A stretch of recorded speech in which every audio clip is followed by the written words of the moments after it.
Start up মানি challenge, ঠিক আছে, যে কেননা স্টার্ট আপ হচ্ছে ভাঙা গড়ার খেলা, ঠিক আছে। আপনাকে স্টার্ট আপ করতে গেলে এমন মেন্টালিটি নিতে হবে যে আপনাকে অনেকবার ভাঙতে হবে, ঠিক আছে। ছোট ভাই যারা আমাদের কাছে আসে যে ভাই একটা বিজনেস করতে চাই, তখন আমি একটা কথাই বলি যে স্টার্ট করো, উই শুড স্টার্ট ফার্স্ট। তো ব্যাপারটা হচ্ছে যা কিছু আছে, মানে তোমার কাছে সামান্য কিছু আছে, ওইটা দিয়ে স্টার্ট করো, দেন কিন্তু এটা আস্তে আস্তে গ্রো করবে।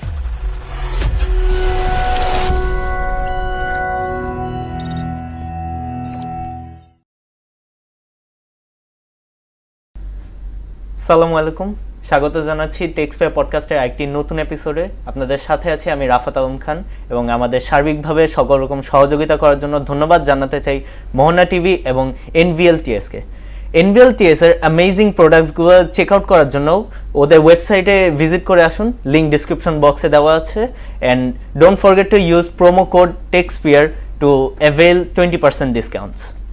দর্শক, উদ্যোক্তা বা এন্টারপ্রেনর হওয়া শুধু যে একটি ব্যবসা শুরু করা ব্যাপারটি কিন্তু এমন নয়।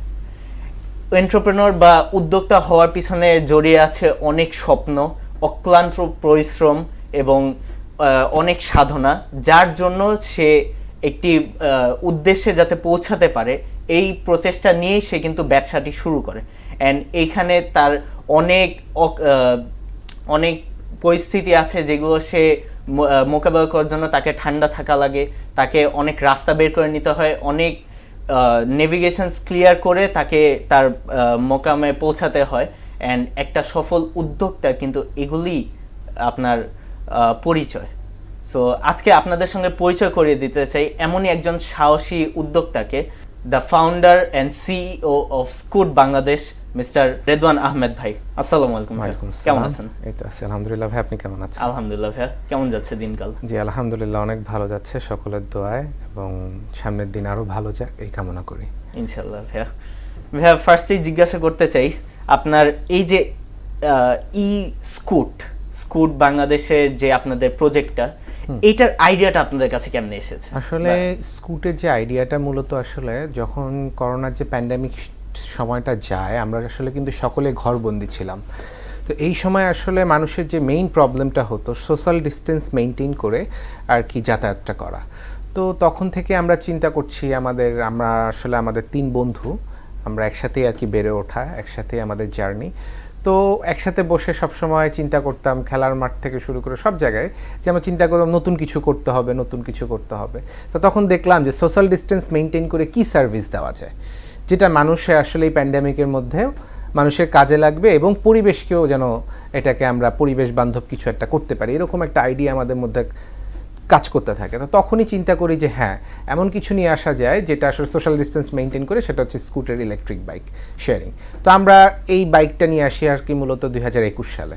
তো এই আইডিয়াটা জেনারেট করি, তখন কিন্তু আমরা প্যান্ডেমিকের সময় চিন্তা করেছি, তখন থেকে আমাদের পাইলটিংটা শুরু হয়, বাট অফিসিয়াল যে যাত্রাটা এটা আমরা 2021 সালে 13 ফেব্রুয়ারিতে আমাদের জার্নিটা শুরু করি। তার মানে আপনাদের কোম্পানির বয়স মোটামুটি 3.5 বছর মতো আছে। জি আলহামদুলিল্লাহ সফলতার সাথে ব্যবসা করে আসছি। প্রথমে মূলত আমরা এটা খুলনাতে চালু করি, তার পরবর্তীতে আর কি এখন বর্তমানে প্রায় আমাদের অপারেশনটা রাজশাহী, বগুড়া, সিলেট, রংপুর এবং সামনে চিটাগাংয়েও আমাদের সার্ভিস আসছে এবং ময়মনসিংহেও আসছে। আপনাদের মেইন ফোকাসটা আসলে ক্যাপিটাল না, আপনারা ডিস্ট্রিক্টগুলোকে টার্গেট করেছেন, এটা কি কোনো পারপাস আছে?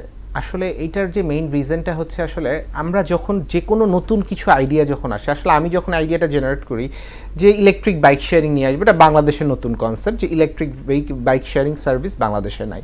তো এটা একটা নতুন আইডিয়া, নতুন সার্ভিস। তো ব্যাপারটা হচ্ছে বাংলাদেশে যা কিছুই নতুন হয় সর্বপ্রথমেই সেটা কিন্তু ঢাকা শহরের মানুষই পায় এই সুযোগগুলো। তো আমি চিন্তা করলাম একটু ডিফারেন্ট গতিতে করি, কেননা সব জায়গাতেই কিন্তু বাংলাদেশের প্রত্যেকটা সার্ভিসেরই কিন্তু প্রয়োজন রয়েছে। আমাদের অনেক স্টার্ট আপরা রয়েছে, তারা ঢাকা বান্ধব চিন্তা করে ফার্স্টে, কেন ঢাকার মার্কেটটা বড়, কিন্তু অন্যান্য মার্কেটগুলোর দিকে তাদের ফোকাস থাকে না। কিন্তু আমি একটু ডিফারেন্ট ওয়েতে চিন্তা করলাম যে আগে যদি আমি রিমোট এরিয়াগুলোতে কাজ করতে পারি, তো আগে দেখি যদি এইখানে যদি আমার আইডিয়াটা ভালো কাজ করে, তাহলে ঢাকাতেও ভালো কাজ করবে। আলহামদুলিল্লাহ, এটা অনেক ভালো মতো ক্লিক করেছে। আলহামদুলিল্লাহ এটা এখন কাজ করছে। যাক আলহামদুলিল্লাহ। ভাই আপনার মেইন ডিফারেন্সটা কি এই যে ই বাইক আর হচ্ছে মানে নর্মাল বাইক রেন্টাল সার্ভিসের মধ্যে? আচ্ছা, মেইন ডিফারেন্সিয়েট মেইন ডিফারেন্সিয়েশনটা হচ্ছে যে ইলেকট্রিক বাইক শেয়ারিং এর মধ্যে হচ্ছে আমাদের এই বাইকটা হচ্ছে 2 টাকা পার মিনিটে রেন্ট নেওয়া যাচ্ছে। আপনি একটা ইলেকট্রিক বাইক কিনে নিজেও চালাতে পারছেন, আপনার একটা অ্যামাউন্ট অফ টাকা লাগবে, সেটা হচ্ছে 1 লাখ টাকা বা 1 লাখের উপরে লাগবে বা 1 লাখের কিছু নিচে লাগবে। তো আমাদের এই ভেহিকেলটা ইউজ করতে গেলে আপনার তো লাখখানিক টাকা দিয়ে আপনার বাইক কেনা লাগছে না। ব্যাপারটা হচ্ছে আপনি সিম্পল একটা রেজিস্ট্রেশন করবেন 20 টাকা দিয়ে, দেন রেজিস্ট্রেশন করে আপনি 2 টাকা পার মিনিটে এই ভেহিকেলটা আপনার নিজের কাজের জন্য ব্যবহার করবেন, তার পরবর্তীতে আপনি আমাদের স্টেশনে বাইকটা জমা দিয়ে দেবেন। খুবই সিম্পল। খুবই চমৎকার কনসেপ্ট। অ্যান্ড এইটার পিছে আপনাদের যে স্ট্রাগলটা, এই শুরুর দিকে স্ট্রাগলটা আপনাদের কিরকম ছিল বা কিরকম চ্যালেঞ্জেসগুলো ফেস করেছেন? আসলে মেইন চ্যালেঞ্জ হচ্ছে স্টার্ট আপ করতে গেলে আসলে আমি যদি বলি স্টার্ট আপ মানেই চ্যালেঞ্জ, ঠিক আছে, যে কেননা স্টার্ট আপ হচ্ছে ভাঙা গড়ার খেলা, ঠিক আছে।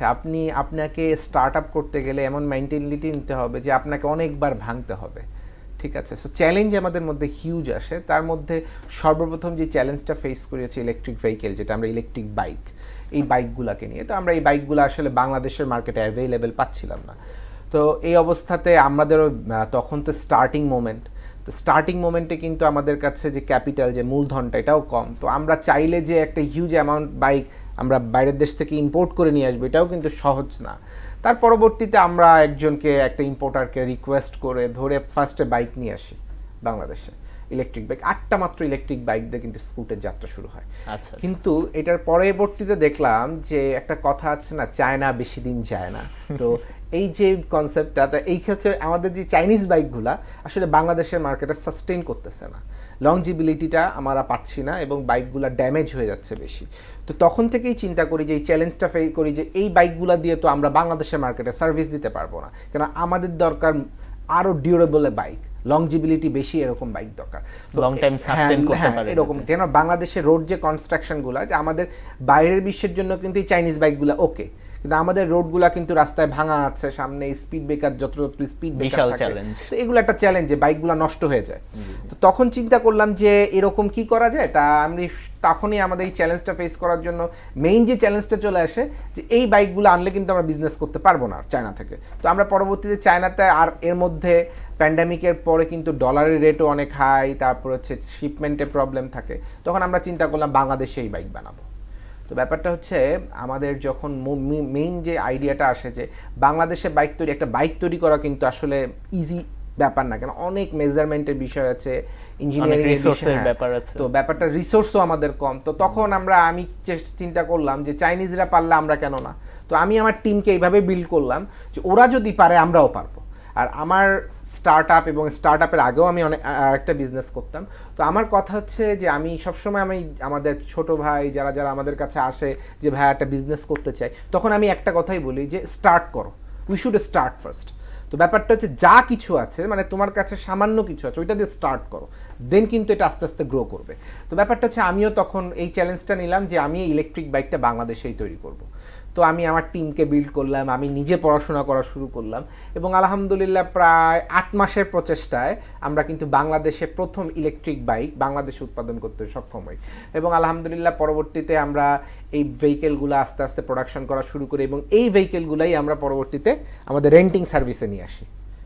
এই তো তারপর এছাড়াও সামনে অনেক চ্যালেঞ্জেস আসে, যেমন আসলে রোডস অ্যান্ড হাইওয়ের কিছু চ্যালেঞ্জ থাকে, তারপরে হচ্ছে আপনার আমাদের সামনে যে প্রশাসনিক কিছু জটিলতা থাকে। তার পরবর্তীতেও আমাদের সাথে যখন আমাদের আইডিয়া প্রকল্প আমাদেরকে সহযোগিতা করে আর কি, আইডিয়া প্রকল্পের সহযোগিতা এবং আইসিডি ডিভিশনের সহযোগিতা আসলে স্কুল সামনের দিকে আস্তে আস্তে আস্তে করে সারা বাংলাদেশে ছড়িয়ে পড়ছে। আসলে আইডিয়া প্রকল্প একটি মহৎ উদ্যোগ নিয়েছে, আসলে স্টার্ট আপদের সহযোগিতা করার জন্য আইডিয়া প্রকল্পের ভূমিকা অনস্বীকার্য। ফ্যান্টাস্টিক। ভাইয়া, এই যে আপনাদের এন্টারপ্রেনারদের জার্নিতে সবচেয়ে বড় জিনিস কি? মোটিভেশনটা ধরে রাখা, কারণ অনেক বাধা তাদের তো অতিক্রম করা লাগে। এই জিনিসগুলো আসলে কিরকম করে মনে করেন যে মোটিভেশনটা ধরে রাখা যায় এত বাধাগুলো ফেস করে? আসলে আমি আপনাকে ফার্স্টেই বললাম যে আসলে স্টার্ট আপ যে আসবে স্টার্ট আপ করতে, আসলে তাকে ভাঙা গড়ার খেলায় থাকতে হবে। ব্যাপারটা হচ্ছে আপনি একটা পর্যায়ে স্টার্ট করলেন, এতটুকু পর্যন্ত উঠলেন, আবার নেমে যাবেন, আবার উঠার চেষ্টা করতে হবে। স্টার্ট আপ বিষয়টাই এরকম।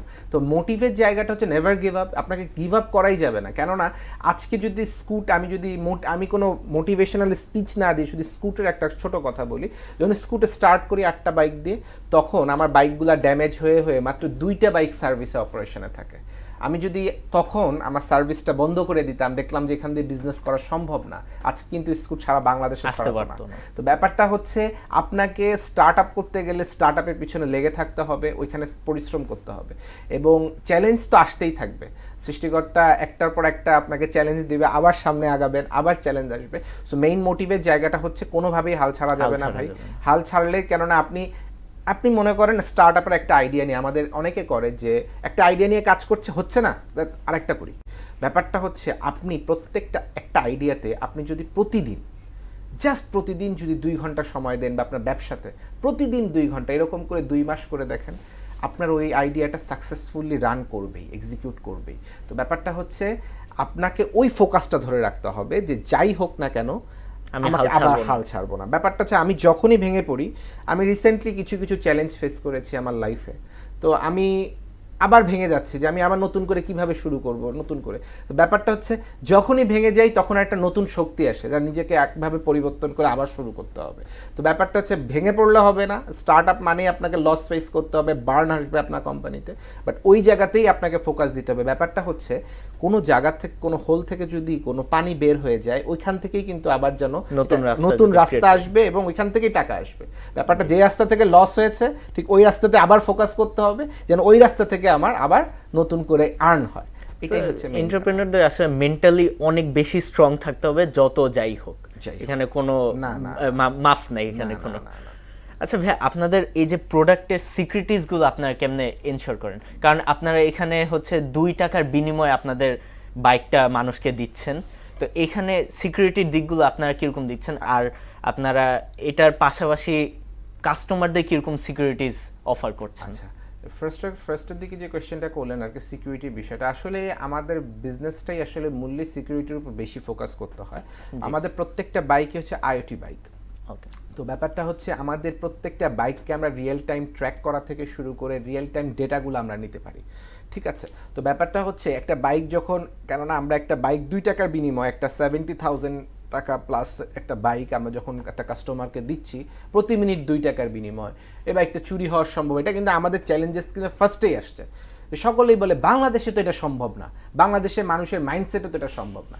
তো ব্যাপারটা তো এটা হতেই পারে। তো আমরা যখন হতে পারে, তো আমরা আমাদের মতন করে কয়েকটা সিস্টেম ইনপুট করেছি, যেটার কারণে আমরা আমাদের বাইকগুলোকে মনিটরিং করতে পারি কন্টিনিউয়াসলি, যে এই মনিটরিংয়ের জন্য আমাদের বাইকগুলো মিসিং হওয়ার সম্ভাবনা থাকে না। সিকিউরিটিটা একদম কোনোভাবে কম্প্রোমাইজ হবে না, নো কম্প্রোমাইজ। কারণ এই 3.5 বছরের মধ্যে স্কুটের এই জার্নিটাতে আমাদের কিন্তু এখনো কোনো বাইক মিসিং এর রেকর্ড নাই। আর দ্বিতীয় কথা হচ্ছে কাস্টমারদের সিকিউরিটি বিষয়টা হচ্ছে তারা রেজিস্ট্রেশন করে আমাদের সিস্টেমে এসে। যখনই আপনি কোনো ভেহিকেল নিতে যাবেন, আপনাকে ফার্স্ট কাস্টমার হিসেবে আপনাকে রেজিস্ট্রেশন করতে হবে। রেজিস্ট্রেশন একবারই করতে হয়।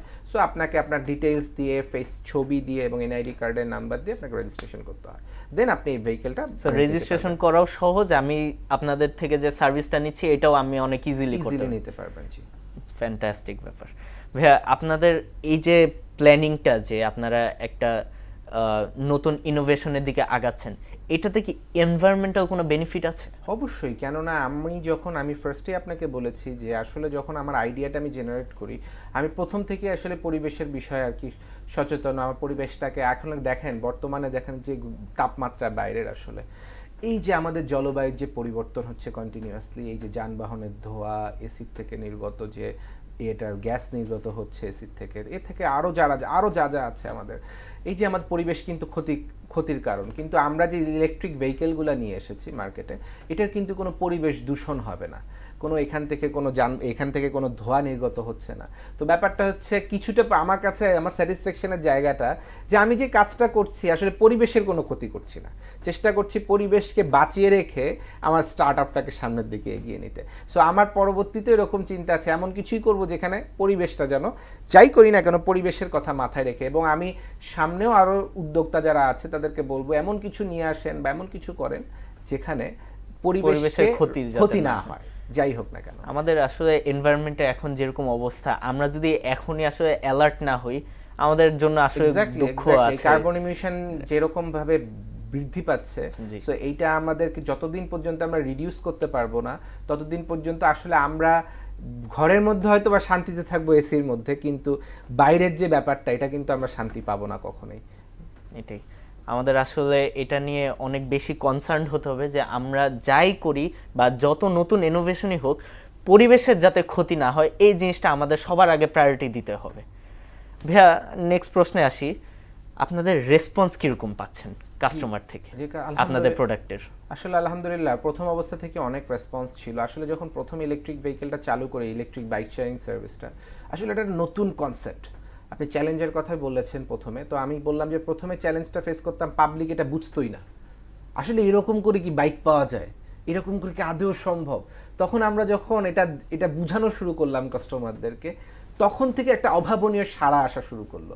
এবং খুলনাতে এটা এতই জনপ্রিয় সার্ভিস যে 3.5 বছর ধরে স্টার্টিং মোমেন্টে যেমন ছিল এখনও তেমন।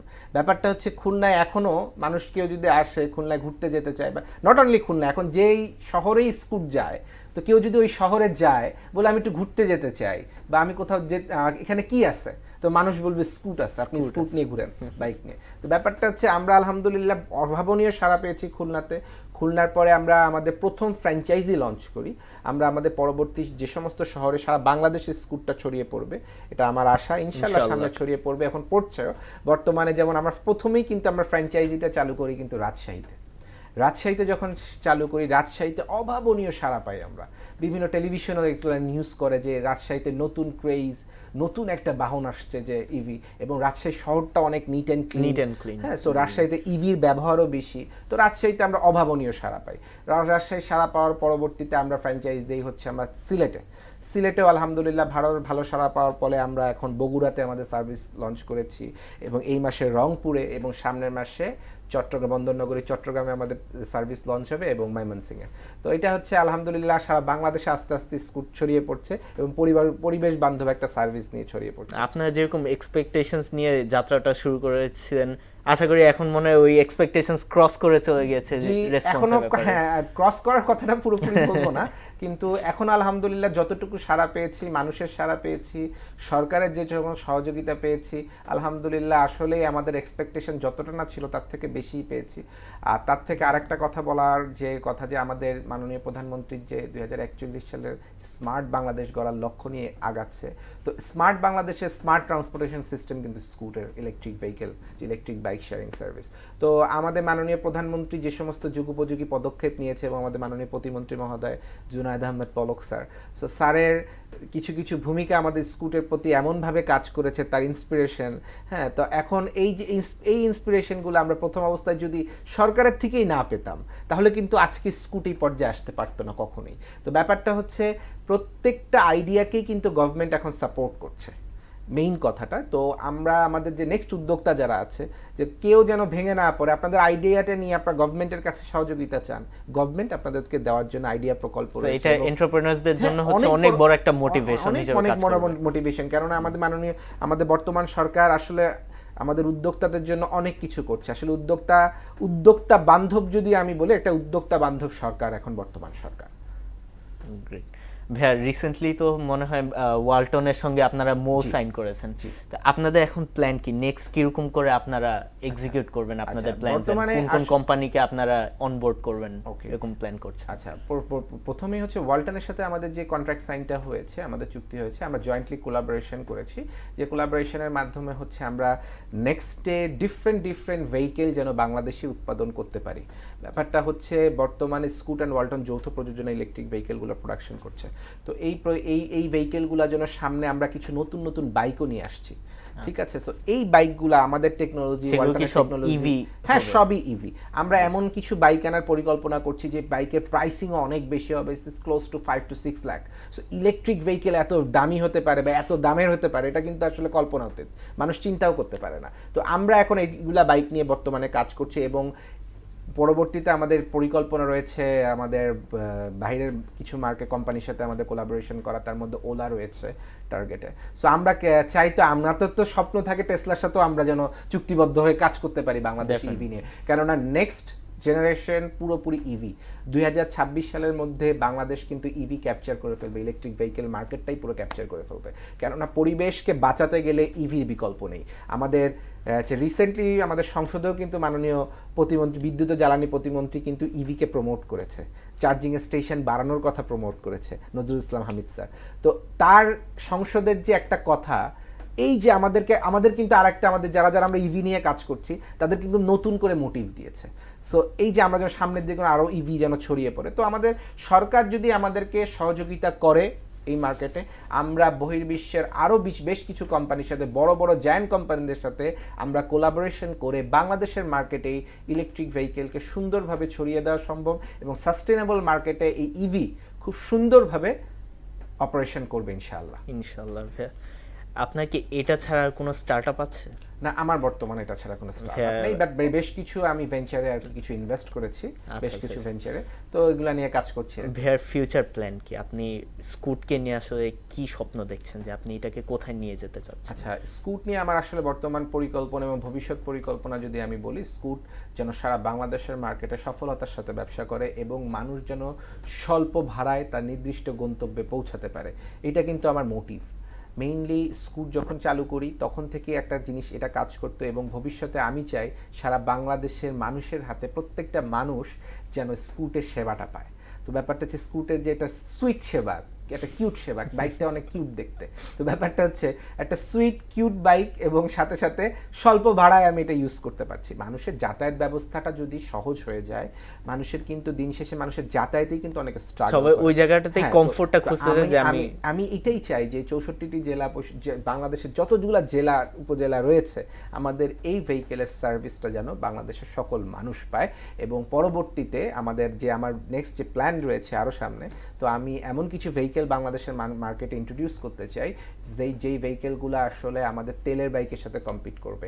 ইয়াং জেনারেশনরা তেলের বাইক ছেড়ে ইলেকট্রিক ভেহিকেলে আসবে, যে তাদের হাই প্রেস সৃষ্টি করা, যে ইলেকট্রিক ভেহিকেল দিয়ে আমি নতুন ফ্যাশন, লাইফস্টাইল চেঞ্জিং একটা ব্র্যান্ড তৈরি করার ইভি দিয়ে আমার পরিকল্পনা রয়েছে। অ্যামেজিং ভাইয়া, amazing. Thank you so much ভাইয়া আমাদের শোতে আসার জন্য, আপনার মূল্যবান সময়ের মধ্যে আমাদের একটু সময় দেওয়ার জন্য, অ্যান্ড আপনার স্কুটের ব্যাপারে আমাদের অনেক তথ্য দেওয়ার জন্য। আশা করি আমাদের দর্শকরা সবাই পছন্দ করবে। ভাইয়া, আমাদের সামনে যারা এন্টারপ্রেনার্স আছে, যারা এই ব্যবসার দিকে আগাতে চায়, তাদের ব্যাপারে আপনার মোটিভেশন কি থাকবে? আসলে তাদের ব্যাপারে আমার একটাই মোটিভেশন থাকবে, যারা নতুন উদ্যোক্তা হতে চান তাদের ক্ষেত্রে একটাই থাকবে যে আপনারা যে কোনো আইডিয়া নিয়ে যদি আপনার মাথায় আইডিয়াটা আসে, তখন আপনি একদিনও বসে থাকবেন না। একদিন বসে থাকলে মানে আপনি একদিন পিছিয়ে পড়লেন। ব্যাপারটা হচ্ছে অনেকে ভাবে আইডিয়া শেয়ার করলে আমার আইডিয়াটা চুরি হয়ে যেতে পারে, কিন্তু আমার সাজেশন হচ্ছে আইডিয়ার ভ্যালুয়েশন একেবারেই জিরো, এক্সিকিউশনের ভ্যালুয়েশন আছে। আপনি আপনার একটা আইডিয়া জেনারেট করেছেন, আইডিয়াটা নিয়ে আপনি সাথে সাথে কাজে লেগে পড়ুন। আর ব্যাপারটা হচ্ছে আপনার নতুন আইডিয়া নিয়ে যখনই কাজ করবেন তখনই কিন্তু আপনার নতুন নতুন চ্যালেঞ্জ আসবে। সো এই চ্যালেঞ্জগুলো মোকাবেলা করে আপনি আপনার আইডিয়াতে স্ট্রংলি আপনি এফোর্ট দেন, আপনার সফলতা নিশ্চিত। থ্যাংক ইউ সো মাচ ভাইয়া, থ্যাংক ইউ। দর্শক, রেদওয়ান আহমেদ ভাইয়া তার মূল্যবান সময় দিয়ে আমাদের সঙ্গে তার স্কুটের ব্যাপারে অনেক কিছু শেয়ার করলো। আশা করি আপনাদের সবার ভালো লেগেছে। এরকম আরও কন্টেন্ট সামনে আসবে ইনশাল্লাহ। চোখ রাখুন মোহনা এবং টেক্সপেয়ার ফেসবুক পেজে। Till then, stay safe. Allah হাফেজ।